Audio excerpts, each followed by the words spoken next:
मन मंदिरा गजर भक्तीचा.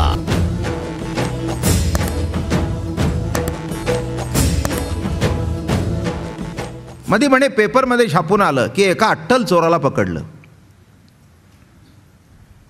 आणि त्या अट्टल चोराला पकडल्यानंतर त्यांनी पोलिसाला सांगितलं की कसं काय. नाही म्हणाले, मी चोरी करण्यापूर्वी गणपती पुढे प्रार्थना करून जातो.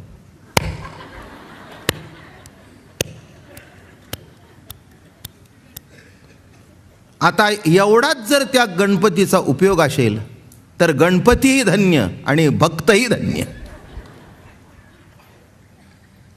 मी काय म्हटलं, कशा करता सांगितलं, आत्ताच मी तेच बसवतो आमचे महेश वगैरे अप्पा विप्पा, की तुम्हाला जर हे कळलं नाही की काय गणपती ही प्रवचन कशा करता केली आम्ही महिनाभर. कोणत्याही गोष्टीकडे साधी म्हणून बघू नये, केवळ रुपया म्हणून बघू नका, त्याच्याकडे लक्ष्मी म्हणून बघा, म्हणजे त्याचा अर्थ जास्ती चांगला कळेल. रुपया म्हणून बघितला तर तो वाटते तिथे खर्च होईल, आणि लक्ष्मी म्हणून बघितलं तर अर्थ एक कळेल की लक्ष्मीच्या मागोमाग नारायण आहे. हे त्यातलं तत्व समजून घ्या. हे त्यातलं तत्व आहे. लक्ष्मी म्हटल्यानंतर त्याच्यातला अर्थ पालटतो आणि पैसा म्हटल्यानंतर त्याच्यातला अर्थ पालटतो. तसं गणपतीचं आपण दर्शन घेतो, पांडुरंगाचं आम्ही दर्शन घेतो, कृष्ण भगवंताचं आता सुरू झालं, त्याच्यानंतर पुन्हा गणपती येतील, पुन्हा जातील. काय पण त्यातलं मूळ जे तत्व आहे ते तत्व समजल्याशिवाय मला नाही वाटत. ठीक आहे, काही गरजा तुमच्या पुरी होतील, पण मला नाही असं वाटत की केवळ लौकिक गरजा पूर्ण होण्याकरता गणपती आहे.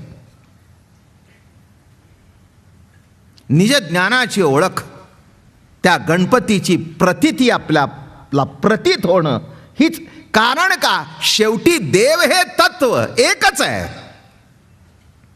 ते पांडुरंगात असू दे, पांडुरंगाच्या रूपाने असू दे, गणपतीच्या रूपाने असू दे, कृष्णाच्या रूपाने असू दे, रामाच्या रूपाने असू दे, नाही तर दत्ताच्या रूपाने असू दे, पण जे तत्व आहे त्या तत्वामध्ये तुसभर सुद्धा फरक नाही. हे पक्क समजून घ्या. मग तुम्ही म्हणाले आकार का, आकार काही नाही. ज्याला जो आकार प्रिय वाटतो तो त्याने उपासना केली. साधं सरळ गणित आहे. काय आता तत्वज्ञानाचं सार जर एका शब्दात आलं, एकमेवा द्वितीयम ब्रह्म, एकमेव, एकच, संपलं. मग एक म्हटल्यानंतर 33 कोटी आहे, बसवायची कुठे? 33 कोटी बसवायची कुठे? याचा मूलभूत अर्थ असा आहे की एक मूळ तत्व समजून घ्या. पण एक समजून घ्या, एकच तत्व भिन्न भिन्न रूपाने प्रगट होत असतं. माझ्यावरच सांगतो. मी कोणाचा तरी मुलगा, मी कोणाचा तरी नातू, मी कोणाचा तरी आजोबा, मी कोणाचा तरी पती, मी कोणाचा तरी भाऊ, मी कोणाचा तरी बाप, मी कोणाचा तरी गुरु, मी कोणाचा तरी शिष्य, मी कोणाचा तरी मालक. माझं बोलणं कळलं का? एकच व्यक्ती इतक्या रूपाने प्रगट होते. एक मुलगी आपल्या घरात आली की एकाची बायको, दुसऱ्याची सून, तिसऱ्याची भाऊजाई. काय पण गंमत असते त्याच्यामध्ये सुद्धा. सासऱ्याची सून असते आणि सासूची सून असते. बघा कशी खसखस चटकन पिकली. काय सून कोणाची? सून हा शब्द कॉमन आला ना. सासऱ्याची ही सून, सासूची ही सून. आता हे काही सांगायला पाहिजे मी तुम्हाला? बरं का, सासरा जितका सुनेबद्दल मनमोकळेपणाने बोलेल तितकी सासू कधीही बोलणार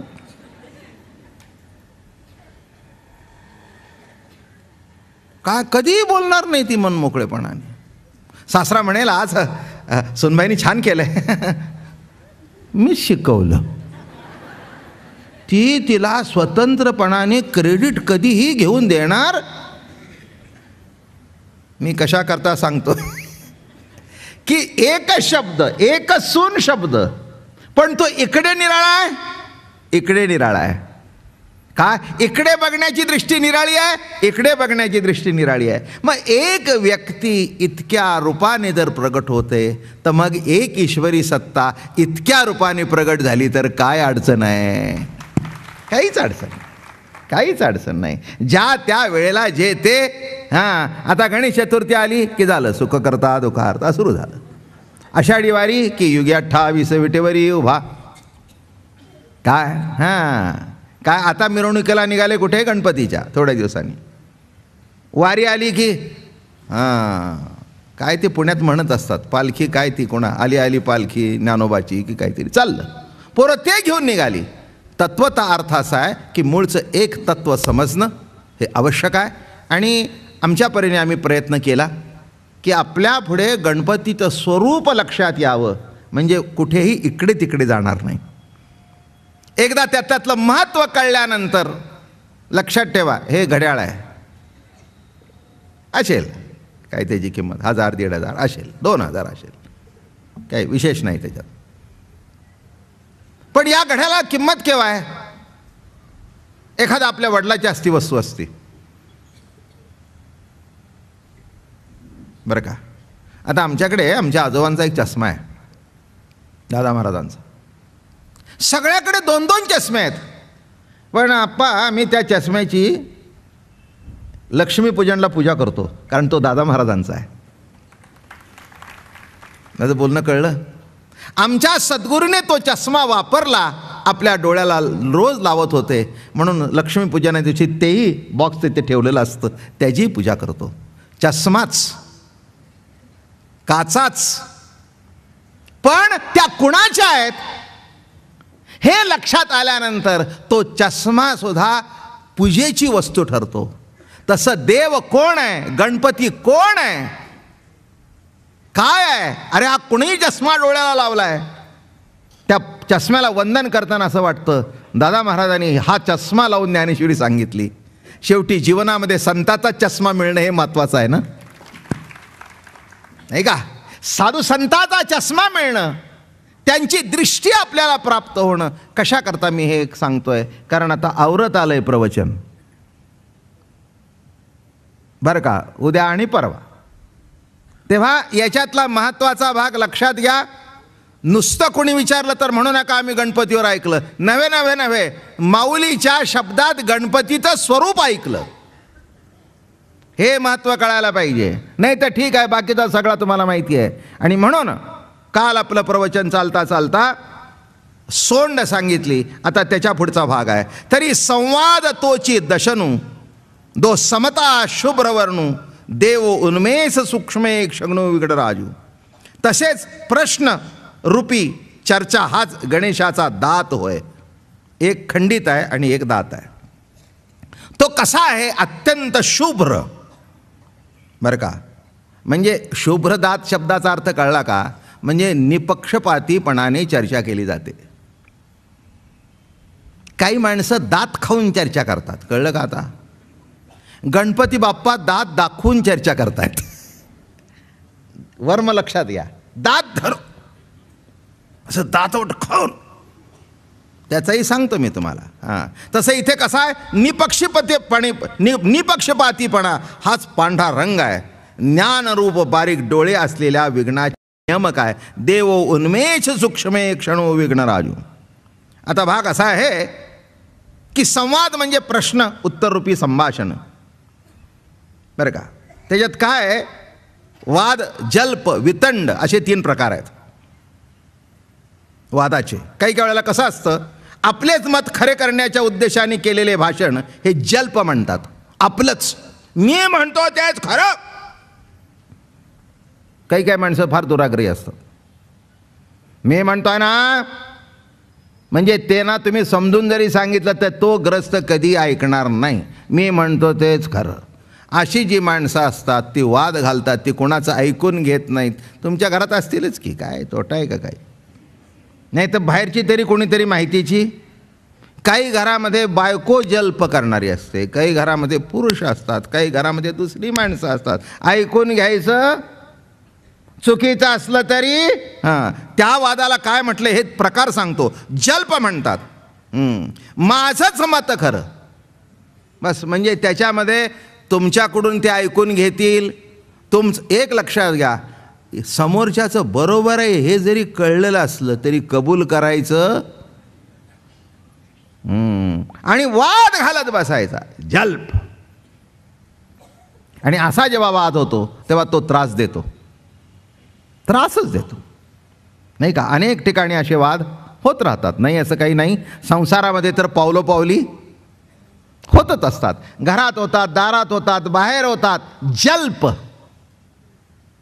बरं का, मला असं वाटतं जरा खोलवर जाऊन विचार केला ना तर हे जल्पवाद करत असताना मनामध्ये जळजळ असते. काय असतं? जळाऊपणा असतो, असा आतमध्ये तापलेला असतो आणि त्याला एकच ठरवलेलं असतं की हा जो बोलेल ते ऐकायचं नाही. काही वेळेला असं घरात आपल्या पुष्कळ घडतं, बाहेर घडतं, नाही ऐकायचं. याने बोललाय ना काय, अहो मीटिंगमध्ये सुद्धा असं होतं की एखादा जर असेल ना तर मग ते 4-5 जण ठरवतात, त्याने काही जरी बोललं तर हाणून पाडायचं. या जल्पाचं दर्शन घडायचं असेल तर टी व्ही लावावा आणि लोकसभा बघावी. टी व्ही लावा, काही नाही, ओरडतच असतात, ऐकतच नाहीत,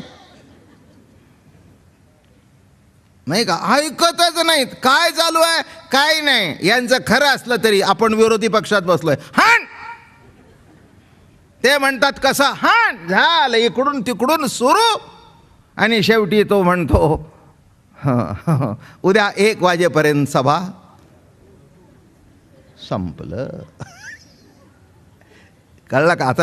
आणखीन आता चांगला जल्प कळला असेल तुम्हाला की शेवटी एक संस्कृतमध्ये म्हण आहे, वादे वादे जायचे तत्वबोधा. तत्वबोधा नाही, कंठशोषा. वादे वादे जायते कुठे? वाद करून करून करून शेवटी कंठशोष झाला, पण पदरात काही पडलं म्हणून हा एक जल्प झाला.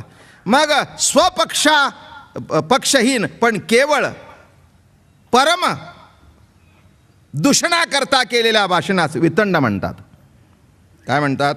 स्वपक्षाची मांडणी करण्याकरता, स्वपक्षाची मांडणी करायची, पण परमतातलं दूषण दाखवण्याकरता आपलं मत मांडायचं आणि तुमच्यात दूषण कसं आहे हे दाखवायचं. या भाषणास वितंड म्हणतात. आपण बोलतो ना, आपल्या बोलण्यात येतो शब्द, उगीच वितंडवाद घालू नका. वितंडवाद शब्दाचा अर्थ असा आहे की आपलं मत तर प्रस्थापित करायचं. नीट लक्षात घ्या, समजून घ्या नीट. आपलं मत नुसतं प्रस्थापित करायचं नाही, तुमचा दोष दाखवायचा आणि आपलं मत प्रस्थापित करायचं. इथे वर कसा आहे? वादच. इथे कसं आहे? माझं कसं बरोबर आहे. वर कसा आहे? बरोबर बरोबर माहिती नाही, तू बोलतोयस ना म्हणजे चुकीचंच आहे, जल्प. इथे चर्चा बिरच्या याच्या तोंडातून आला ना चोकच चोकच. काही कळायला घडतं. सुनेनी सांगितलं ना चुकच, मग सुनी म्हणते. सासूबाईंनी सांगितलं चुकच. काही काही नवरा बायको अशी असतात, रसिकेच, त्यांनी एक सांगितलं की तिने दुसरं काढलंच. काय म्हणजे माझं म्हणणं कळलं का? हा एक जल्प निराळा. पण इथे कसं आहे? स्वमत प्रस्थापित करण्याकरता मग तुमचं तुम्ही मत प्रस्थापित करा की नाही, आमचं प्रस्थापित करत असताना तुमचं चुकीचं कसं आहे हे माप तुमच्या पदरात घालायचं. त्याला काय म्हणतात? वितंड.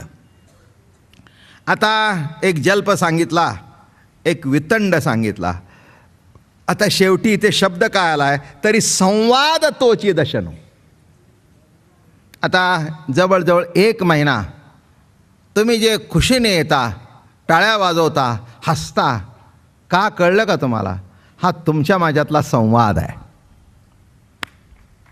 हे मूळ लक्षात घ्या. कारण का मला संवाद सांगायचा आहे, बाकी वादाचे प्रकार सांगायचे म्हणून 2 सांगितले, त्याच्यात काही विशेष महत्त्वाचा भाग आहे असं नव्हे, पण का सांगितलं माहिती असावं. मी एकच सांगतो तुम्हाला, जल्पवाद करून कधी जमणार नाही, वितंडवाद करून कधी जमणार नाही. संसार जर चांगला चालायचा असेल तर पती पत्नीमध्ये संवाद असायला पाहिजे. हे एवढं जरी कळलं तरी गणपती पुष्कळ होईल आपल्याला. माझं बोलणं कळलं? पती पत्नी म्हणजे काय पाहिजे? संवाद. बरं का? बोलून चालून हसून खेळून. ते असं करायचं आहे तसं करायचं आहे, नाही नाही ते असं नाही, बरं बरं बरं बरं ठीक आहे, चला या वेळेला तुमचं पण पुढच्या वेळेला माझं ऐकलं पाहिजे, चला. काय होतं ना, दोघाला एकमेकाचं ऐकावंच लागतं. म्हणजे एका ठिकाणी राहायचं असेल तर, एका ठिकाणी राहायचं असेल तर संवाद साधावाच लागतो नाही का? ते जर जमायचं नसेल तर संवाद जमणार नाही. मी म्हणते ते खरा. काय केलं तुम्ही? काय केलं? हां, नुसतं पैसे आणून दिलं म्हणजे घर चालत नसतं. झिजले झिजले. लग्न करून येता माझ्या बापाने 5 तोळ्याच्या बांगड्या घातल्या होत्या. तुमच्या घरातली भांडी घासून घासून 2 तोळे झिजले, फक्त 3 तोळे राहिले. कळलं का कसं सुरू झालं? बघा, मोजून घेतलं होतं ना तुमच्या बानं, मोजून 5 तोळे, 3 तोळे झाले. कशाने? काय नाही काय, बरं झालं हो तुम्ही कमवलं, माझ्या परीने मी संसार सांभाळला. आपण दोघांनी देवाच्या ब्राह्मणाच्या साक्षीने हातात हात घेतला. तुम्ही तुमच्या परीने कष्ट केले, मी माझ्या परीने कष्ट केले.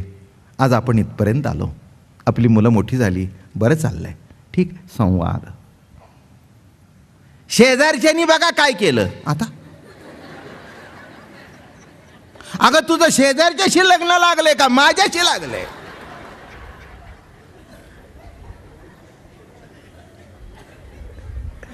आता हे मला सांगायची पाळी आहे का नाही? काय काय नाही नाही, अहो हे जल्प काय, वितंडवाद काय, संवाद काय, याचे नमुने तुम्हाला करून दाखवल्याशिवाय तर तुम्हाला कळायचं नाही.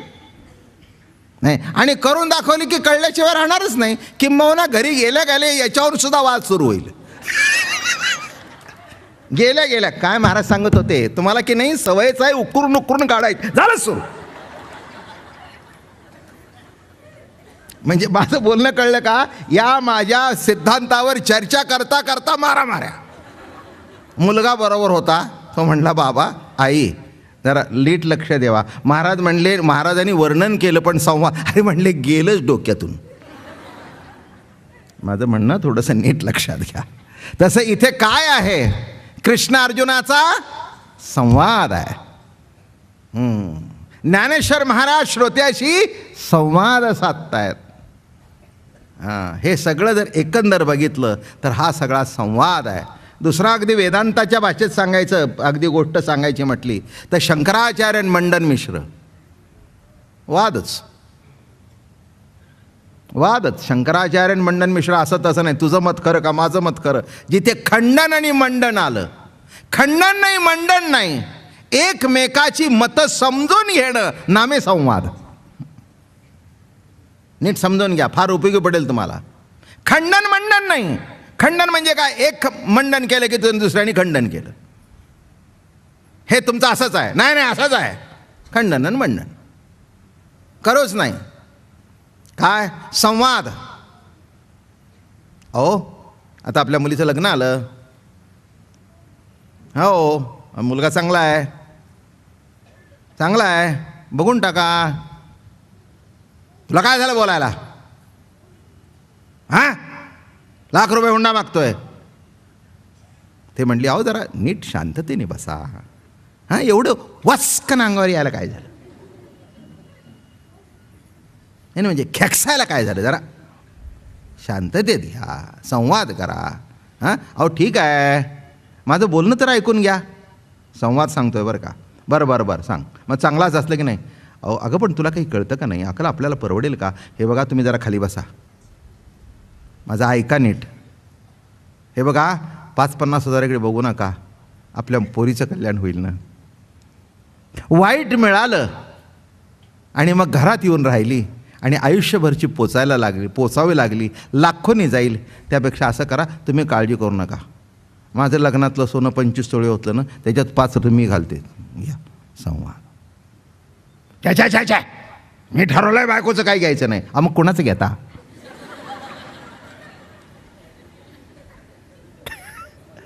काय अहो कोणाचं घेता? आणि शेवटी ती म्हणली, अहो मी तुम्हाला देत नाही, माझ्या पुरीला देते. तुम्ही म्हणला एवढं लाख रुपये 2 लाख रुपये परवडणार नाहीत, म्हणून मी तुमच्याशी संवाद साधते. आम्ही बायकाचं घेतो. उगीच वाद करू, याच्यातून मी काय म्हणते नीट आहे. मग दुसरा म्हणला, अगदी तुझं बरोबर आहे, ठीक आहे, पण एका अटीवर तुझं घेणार. घेतो मी तुझं. रिटायर झाल्यानंतर जी ग्रॅच्युटी येईल त्याच्यातून पहिलं 5 तोळे. हां, मी 5 तोळे नाही 10 तोळे घेईन. 5 तोळे कशा करता? व्याज नको का द्यायला? माझं सोनं जर तुम्ही वापरलं, काय गोड संवाद. अगं काय म्हणाला, तुझं माझं आयुष्य इतकं सुंदर झालं ना, अजून 5 माग देईन. येणारच आहेत. 7-8 लाख रुपये माझ्या हातात येणार आहे, त्यातले गेले तुला थोडे, आणि तू तरी कुठे घेऊन जाणार आहेस? त्या रूपाने शिल्लकच टाकली. ती सुद्धा इन्व्हेस्टमेंटच आहे. तुला दिलं म्हणजे कुठे दिलं? तू काय घेऊन जाणार आहेस का? नीट लक्षात घ्या. आयुष्यात संवाद साधायला शिका. संवाद साधायला शिकल्यानंतर बरं का, हो, एखादी गोष्ट आपल्या पत्नीने सांगितली, योग्य असेल ती तिची मान्य करायला काही हरकत नाही. आपलाच अट्ठास करण्याचं काही कारण नाही आहे, बरं का. काही करायचं काही कारण नाही आहे. नवऱ्याचं असेल तर बायकोने अगदी उगीचच नाकाला जीभ लावून बसायचं काही कारण नाही. असेल तर योग्य. पण एक लक्षात ठेवा, हा गणपती एवढ्या करताय की दोघांनी योग्य बोलावं, दोघांनी योग्य वागावं, आणि योग्य बोलण्यातून, योग्य वागण्यातून, योग्य चालण्यातून जीवन हा एक संवाद होतो. आणि नुसता संवाद नाही तर सुसंवाद. कसा संवाद होतो? म्हणून या ठिकाणी महाराज म्हणाले, तरी संवाद तोची दशनू शुभ्र. शुभ्र कसा आहे? अत्यंत शुभ्र, अत्यंत दिसायला चांगला. कसा आहे? आता तुम्हाला त्या टी व्हीला दिसते ना जाहिरात, ती बत्तीशी कशी दिसते? पांढरी दिसल्याबरोबर असं वाटतं. मग तिथे दाखवतात टूथपेस्ट अमकी, ते आता सध्या जाहिरात चालू आहे कोलगेटची. 12 दोष जातात टी व्हीला. किती? तुमच्या दातातले रक्त येणं, अमकं पायरुया होणं, हिरड्या दुखणं, अमकं काय. स्वच्छ खरंच आहे की ज्याच्याने आपण आपलं अन्नाचं प्राशन करणार, ज्याच्याने चावणार, ते जर स्वच्छ नसले तर त्याच्या माध्यमातून किडा पोटात जाईल, दोष पोटात जाईल. म्हणून महाराज या ठिकाणी म्हणतायत, संवाद तोची दशणू जो समता शुभ्रवर्णू. शुभ्रवर्ण शुद्ध आहे. एक सुंदर प्रमाण आहे इथे, करू आवडीने वाद तुमच्या सुखाचा संवाद. आत्ताच सांगितलं, काय गोड प्रमाण आहे बघा. करू आवडीने वाद. काय म्हणतात महाराज? करू आवडीने वाद, करू सुखाचा संवाद. मन मंदिरा गजर भक्तीचा.